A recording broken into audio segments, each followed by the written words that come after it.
Topiknya terkait dengan MARSI, Medical Adhesive Related Skin Injury. Jadi kalau dari kata-katanya sendiri sudah bisa tergambar gitu ya. Ujung-ujungnya injury, berarti cedera. Cedera yang diakibatkan oleh penggunaan perekat. Adhesif itu perekat ya. Ya, tentu perekat di sini ada kata keterangannya yaitu medical. Artinya kita tidak berbicara tentang perekat yang untuk kardus, tidak berbicara untuk nempel poster di dinding gitu ya. Sudah dibatasi oleh kata keterangannya yaitu perekat yang digunakan untuk perawatan di rumah sakit. Bisa didengar ya suara saya? Bisa, Nurse. Ya. Jelas. Baik. Kita mungkin coba sedikit flashback gitu ya untuk membatasi ruang lingkup. Karena saya yakin nanti mungkin kalau ada sesi diskusi akan merembet-rembet kemana-mana bisa jadi. Karena sebenarnya MARSI itu adalah area yang cukup fokus ya. Cukup fokus, cedera kulit itu ada beberapa macam, dan salah satunya itu yang disebabkan oleh penggunaan adhesif. Jadi sebenarnya tidak semua cedera kulit itu tergolong ke dalam MARSI. Ada yang angkat tangan sepertinya. Materinya belum mulai, sudah ada yang mau nanya. Baik, kalau berdasarkan konsensus yang saya baca di sini, MARSI itu dibatasi ya, yaitu penggunaan di sini disebutkan dulu dari sisi medical adhesive. Kan intinya kan medical adhesive ya, atau perekat medis. Nah, itu apa definisinya?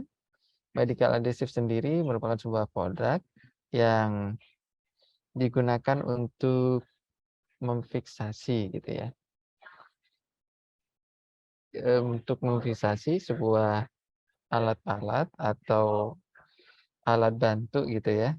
Baik itu yang sifatnya internal ataupun eksternal. Itu disebut di sana ada trap, dressing, catheter, kemudian elektroda, pouch, or patch. Nah, mungkin kalau di NICU sendiri yang akan sering lihat teman-teman lihat kan penggunaan plester ya, sederhananya itu ya, mungkin yang sering kita sebut. Sederhananya plester itu digunakan untuk apa saja sih? Kan untuk fiksasi ETT, fiksasi NGT ataupun OGT, kemudian untuk fiksasi drain, untuk fiksasi skin probe, untuk fiksasi banyak lah. Segala hal yang menggunakan fiksasi-fiksasi itu kebanyakan perekatnya itu termasuk ke dalam medical adhesive ini klasifikasinya. Kemudian MARSI sendiri itu didefinisikan sebagai sebuah kejadian yang melibatkan gambaran eritema ya. Eritema kemerah-merahan dan atau manifestasi dari kelainan kulit yang lain. Jadi kenapa kemerahan itu disebut? Karena memang kebanyakan itu yang akan ditemukan di MARSI. Ataupun kelainan atau ketidaknormalan kulit lain yang ada kaitannya dengan penggunaan adhesif. Jadi misalnya kalau misalnya kulit itu ada kemerahan, melepuh atau apa, tapi dia tidak terkait dengan penggunaan adhesif, misalnya dia karena Steven Johnson syndrome, dia melepuh, memerah, ada kelainan kulit, tapi bukan karena dipakai plester, itu nggak termasuk dalam MARSI. Jadi MARSI itu spesifik, memang ada kaitan causal and effect, ada kaitan penyebab dan akibat dari penggunaan plester itu sendiri. Ya, saya coba sederhanakan ya, menggunakan mungkin yang sering kita dengar plester gitu ya. Ini yang terjadi 30 menit atau lebih setelah pelepasan dari adhesif itu sendiri. Ya, jadi sekali lagi di sini ada batas waktu atau ada gambaran waktu untuk memberikan penekanan bahwa yang dibatasi dalam konteks Marsi itu ada causal and effect atau sebab akibat dari sebuah penggunaan plaster, ya. Itu yang nanti ruang lingkup yang akan kita bahas. Baik, pengantar ya. Kenapa ini kita perlu bahas? Nanti kita lebih lanjut di slide-slide selanjutnya akan semakin mengerucut ya. Kenapa alasan kita perlu membahas itu? Ya, seiring dengan peningkatan kualitas pelayanan dan perawatan di NICU, itu paradigmanya semakin bergeser. Ya, kalau di awal-awal tahun sekitar tahun 60-an, 70-an, itu paradigmanya adalah untuk life saving atau menyelamatkan kehidupan. Nah, semakin ke belakang tahun 80, 90 dan sampai sekarang paradigmanya tidak hanya melihat bayi itu hidup, tapi bagaimana kualitas hidupnya baik. Oleh karena itu semakin detail hal-hal yang dulu mungkin yang tidak terpikir, misalnya ada cedera kulit itu dulu tidak pernah dibahas ya. Kalau saya lihat-lihat di penelitian-penelitian terdahulu itu sedikit sekali yang membahas intervensi untuk mencegah cedera kulit. Paling mentok dibahas terkait dengan karakteristik kulit pada neonatus, khususnya pada bayi prematur. Itu artikel tahun 80, hampir ke 90-an itu baru sebatas itu yang dibahas. Semakin ke sini, semakin bergeser. Tidak hanya tahu bahwa kulit bayi itu sangat lemah, tapi juga dibahas. Kalau udah tahu gitu, gimana dong harusnya? Gitu. Itu trendsnya ke arah situ. Dan sebenarnya Marsi ini juga masih sangat baru. Bukti barunya apa? Nggak terlalu banyak studi yang mempelajari tentang itu.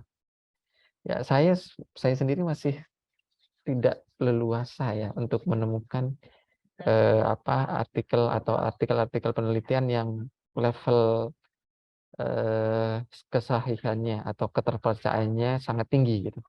Beda halnya dengan kalau kita mau lihat penelitian-penelitian terkait dengan non pharmacological pain management atau manajemen nyeri non farmakologis pada neonatus. Itu sudah banyak banget, itu ribuan.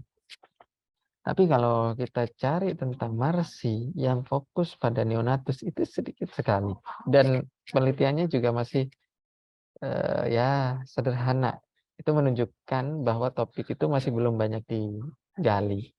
Ini luar biasa fase mengangkat sesuatu yang masih hangat baru gitu. Biasanya kan kalau mohon maaf tanpa mengkerdilkan kita yang ada di sini, tapi pada umumnya kita itu baru wah rame gitu ya. Setelah sebenarnya topiknya itu udah hampir nggak laku gitu. Contoh misalnya EWS. EWS itu sebenarnya sudah lama, tapi kan baru bergaung di mana-mana seminar EWS itu di populasi apapun. Padahal sebenarnya pengembangan EWS itu sendiri sudah lama ya, terutama di UK itu sekitar tahun 90-an. Dan sekarang mereka fokusnya tidak lagi instrumen, tapi lebih ke membangun sistem. Nah, kita mengenal di Indonesia kebanyakan masih mengenal instrumennya. Tidak apa-apa, itu sebuah proses. Tapi saya apresiasinya di sini karena sebenarnya Marsi ini relatif baru dan pasti sudah memperkenalkan. Kemudian kulit merupakan struktur yang kompleks dan dinamis. Ya, dibandingkan struktur badan yang lain, yang lebih dinamis itu adalah kulitnya. Walaupun kelihatannya sederhana, ternyata kalau kita lihat anatominya itu juga cukup kompleks ya kulit itu. Dan kulit itu memiliki fungsi sebagai pelindung terhadap ancaman lingkungan. baik itu ancaman fisik maupun ancaman mikroorganisme. Fisik, kimiawi, organisme mungkin tergolong biologis ya. Kalau diklasifikasikan mungkin secara garis besar ancaman biologis, kimiawi, dan fisik. Ya, itu fungsi kulit. Kulit neonatus sendiri itu tergolong oleh para pakar itu digolongkan sebagai golongan kulit yang rentan. Jadi ada beberapa golongan kulit rentan. Yang pertama itu neonatus, khususnya preterm ya, bayi prematur. Kemudian golongan kulit rentan yang kedua adalah lansia. Yang golongan kulit rentan yang ketiga adalah pasien dengan keganasan. Ya, ini kebanyakan yang digolongkan kulit rentan. Dan kita sedang berbicara tentang populasi di mana golongan rentan itu ada. Nah, pentingnya kenapa kita penting memahami ini? Karena dengan memahami ini kita jadi memahami bayi yang kita hadapi gitu ya. Bahwa perkembangan kulit itu pada bayi itu sangat rentan, belum sempurna, apalagi bayi prematur, itu akan mempengaruhi mindset kita dalam bagaimana kita merawat gitu. Contoh sederhana. Seorang yang terbiasa merawat dewasa gitu ya, merawat remaja, merawat dewasa tengah, madya, dan seterusnya. Itu ketika sederhananya gini deh, saya beberapa kali mendampingi gitu ya, seseorang, saya tidak sebut profesi apa, tapi beliau itu terbiasa praktik di dewasa gitu. Tiba-tiba ada konsulan datang ke populasi neonatus prematur. Perlakuannya tampak masih beliau dengan pola bagaimana memperlakukan melepas plester dan lain sebagainya seperti pada populasi dewasa. Ya wajar kalau kulitnya jadi bopeng-bopeng ya. Kenapa? Karena beliau memang terbiasanya dewasa gitu. Dimana dewasa itu strukturnya matur, sudah kuat, stratum corneumnya sudah tebal. Ya, jelas beda gitu. Sehingga memperlakukannya mungkin tidak terbiasa dan juga memang bukan areanya untuk mempelajari bagaimana struktur kulit di neonatus, sehingga belum punya feel gitu ketika melepas plester, memasang plester harus sebesar apa gitu ya. Itu gambarannya. Sehingga kita memiliki pengetahuan ini harapannya mempengaruhi sisi kemanusiaan kita, sisi praktik kita, bagaimana menghadapi pasien, khususnya di neonatal, apalagi bayi prematur. Jadi, baik, kita mencoba memahami dari basicnya itu ya. Dari sisi anatomi dan fisiologi, bayi aterm akan memulai pematangan struktur kulitnya itu segera setelah lahir. Artinya kalau misalnya dia 38 minggu usia gestasi, maka hingga 1 tahun itu kulitnya terus mengalami proses perkembangan dan pematangan hingga 1 tahun. Ya, tapi sayang, ya boleh dikatakan sayangnya, tapi ya apapun itulah ya. Tetapi pada bayi prematur proses pematangan itu tidak langsung segera setelah lahir. Beliau, si kelompok bayi prematur ini membutuhkan waktu 2-3 minggu untuk mulai mematangkan kulitnya. Jadi kebayang ya, berarti antara periode 0 minggu sampai 3 minggu, itu sebenarnya kulitnya masih belum matang. Dan kenyataannya, di usia-usia itulah fase-fase kritis bayi prematur.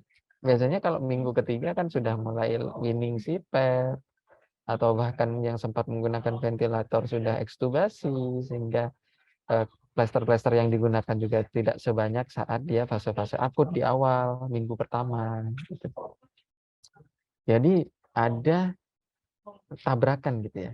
Sisi lain dia kulitnya lemah pada 2 minggu awal, 3 minggu awal. Di sisi lain kebutuhan untuk penggunaan perekat medis atau medical adhesive itu lebih tinggi pada minggu-minggu awal kehidupan. Nah, di sini perlu peran kita nanti. Kemudian saat dalam kandungan, perkembangan barier semakin meningkat seiring dengan bertambahnya usia gestasi dan lengkap pada minggu 3-4. Jadi ya memang pada fase embrio kulitnya terus berdiferensiasi dan semakin matang sampai 3-4 gitu ya. Nah, ini anatomi dari kulit itu sendiri. Kita bisa lihat di sini ya. Kita coba pahami ini supaya bisa napak gitu ya. Waktu kita menghadapi memegang bayi, melepas plester dan lain sebagainya, itu kita juga bisa membayangkan yang seperti ini. Nih, kalau kita lihat di sini ada strukturnya berlapis-lapis ya. Ini kulit, semuanya kulit. Tetapi dari kulit itu sendiri ternyata kalau di zoom ya, strukturnya ada 1, 2, 3, 4, 5 lapis. Di mana 5 lapis itu ada beberapa lapis masing-masing. Yang pertama, yang paling atas adalah stratum corneum. Kemudian granular, spinous, basal, dan di sini dermis. Nah, dermis ini sendiri kan ini ya, ada di dalam dan relatif tebal nanti ya. Cuma tidak terlalu dibahas untuk dermisnya karena kebanyakan yang terkait dengan marsi ini ada di sini. Ya, apa fungsi mereka? Yang pertama, paling luar stratum corneum itu berfungsi, dia fungsinya untuk melindungi dari ancaman lingkungan. Ya wajar. Diciptakan dengan posisi paling luar dengan fungsi untuk melindunginya, melindungi ancaman dari lingkungan. Terus ada sisi yang lain, granular, spinosus, basal. Kenapa diciptakan berlapis-lapis? Ternyata dia memiliki fungsi yang relatif berbeda. Ya, yang pertama memperbarui stratum corneum. Jadi dia mensupport ya. Jadi kalau terjadi kerusakan di stratum corneum, maka yang di bawahnya ini bertugas untuk memproduksi dan mendorong stratum corneum untuk pulih gitu. Nah, makanya kalau ada luka di sini, yang bawah ini yang bekerja keras untuk mensupport. Walaupun dari luar nggak kelihatan, tapi ternyata dia bekerja di balik layar gitu. Dan Langerhans dan juga melanosit ini memiliki fungsi yang tidak kalah penting. Gitu. Dia mensupport fungsi imun di kulit. Karena itu tadi seperti saya sampaikan, fungsi kulit tadi secara garis besar ada 3, melindungi dari fisik, dari kimia, dari biologis. Biologis itu mikroorganisme ya, yang biasanya kaitannya dengan infeksi-infeksi itu ya. Nah, setelah memahami ini, inilah fungsi kulit yang nanti akan kita hadapi dan pelajari lebih lanjut. Karakteristik yang lain yang perlu kita ketahui bahwa pada neonatus sendiri, ini neonatus dibandingkan pediatrik itu TEWL. TEWL itu apa ya? Transepidermal water loss. Jadi kehilangan cairan yang ada di epidermis melalui epidermis. Kan orang itu mengalami ini ya, penguapan ya, termasuk di kulit ya sama. Nah, neonatus itu lebih tinggi TEWL-nya, dan pada neonatus sendiri itu kan ada pembagian-pembagiannya. Ada bayi prematur, aterem, prematur sendiri dibagi lagi. Late preterm, kemudian very preterm, dan extremely preterm. Jadi neonatus saja secara garis besar klasifikasi usia postmenstrual age-nya itu ada 4 ya. Kalau ditambah dengan postterm ya jadi 5 ya pada neonatus. Nah, anyway, yang paling disoroti oleh para ahli adalah usia extremely preterm. Ya, 28 minggu ke bawah. Ini kalau dilihat di sini ya, ini ya, yang sisi kiri adalah menggambarkan kehilangan TEWL-nya, yang bawahnya ini adalah usia kronologisnya. Jadi, kalau kita lihat di sini, trennya adalah pada minggu pertama dia relatif setara, Tapi puncak pada minggu pertama, akhir minggu pertama itu puncak-puncak gitu. Ya, mirip lah ya. Dengan yang lain juga sama. Relatif pada hari ke-8 itu puncak kehilangan TWL. Dan secara tajam dia akan menurun dan gradasi menurun. Relatif sama. Hanya saja yang perlu kita ketahui dari grafik ini adalah mulainya. Jadi di sini ya 23, 24, 26. Ya, 24, 26. Jadi ini semakin ini lebih tua, lebih muda, paling muda.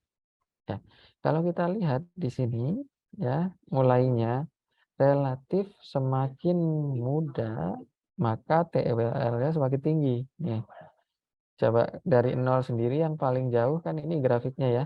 Semakin ke sini semakin mepet 0. Semakin sini semakin menjauh, ini lebih jauh lagi. Kesimpulannya adalah bayi semakin muda usia gestasinya, maka TWL-nya akan semakin tinggi.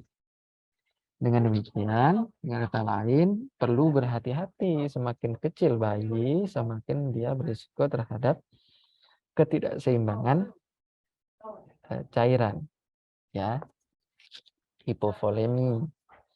Ya, oleh karena itu, ini perlu menjadi salah satu penguat bagaimana semakin kecil kita semakin rigid atau semakin teliti untuk melakukan penghitungan balance.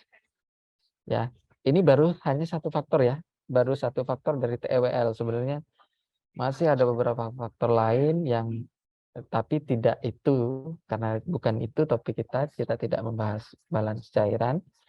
Kita sekarang membahas tentang Marsi yang sedikit ditarik bagaimana anatomi fisiologinya pada bayi. Nah, ini gambarannya.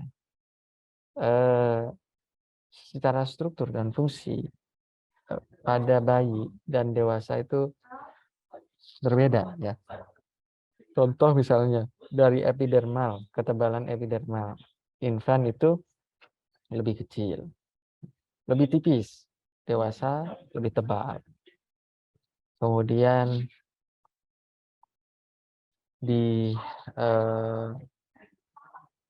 kelengkapan sel-sel itu sendiri ya, pada lapisan kulit itu sendiri, itu otomatis lebih kecil, lebih sedikit pada infan.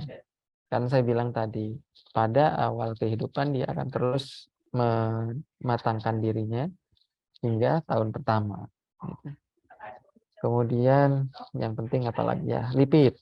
Yang saya tidak terlalu mengetahui, saya tidak terlalu bahas, tapi ada hal-hal lain yang mungkin saya tekankan dari perbedaan ini adalah lipid. Lipid di sini lebih sedikit ya, terutama lemak coklat ya, atau brown lipid ya.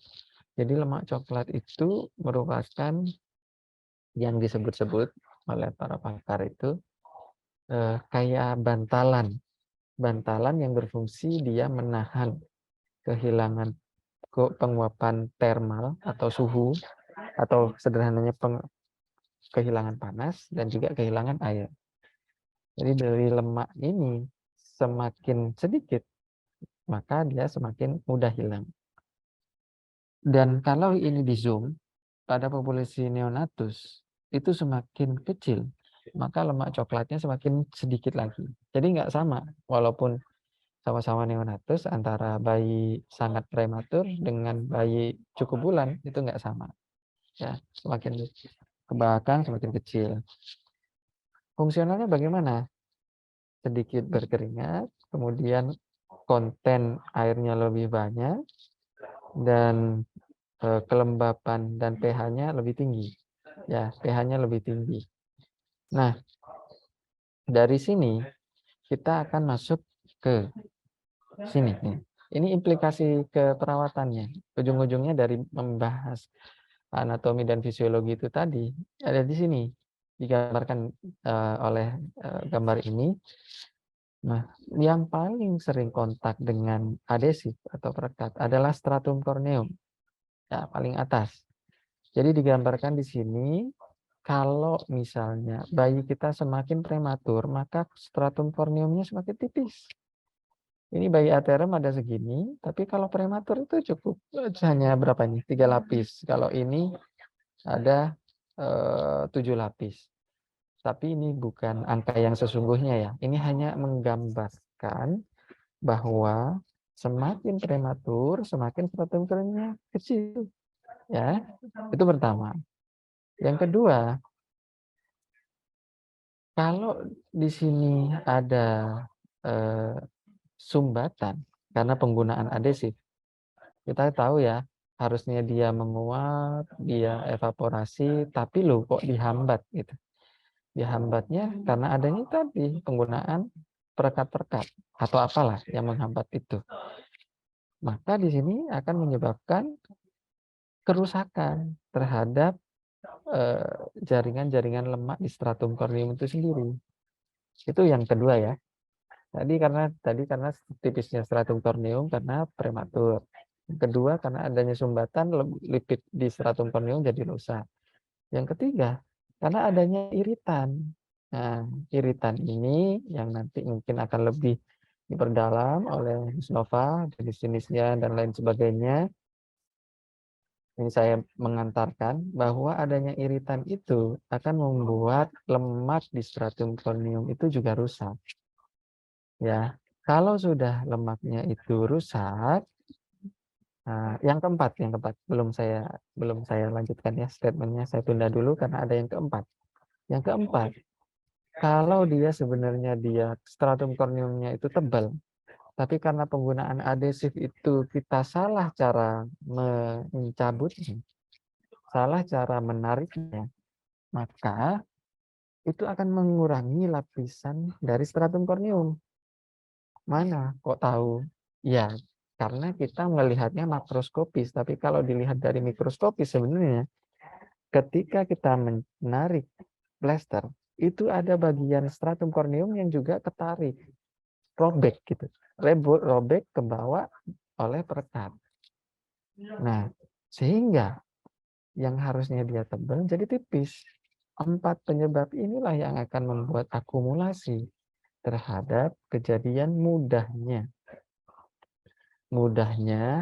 ancaman-ancaman eksternal itu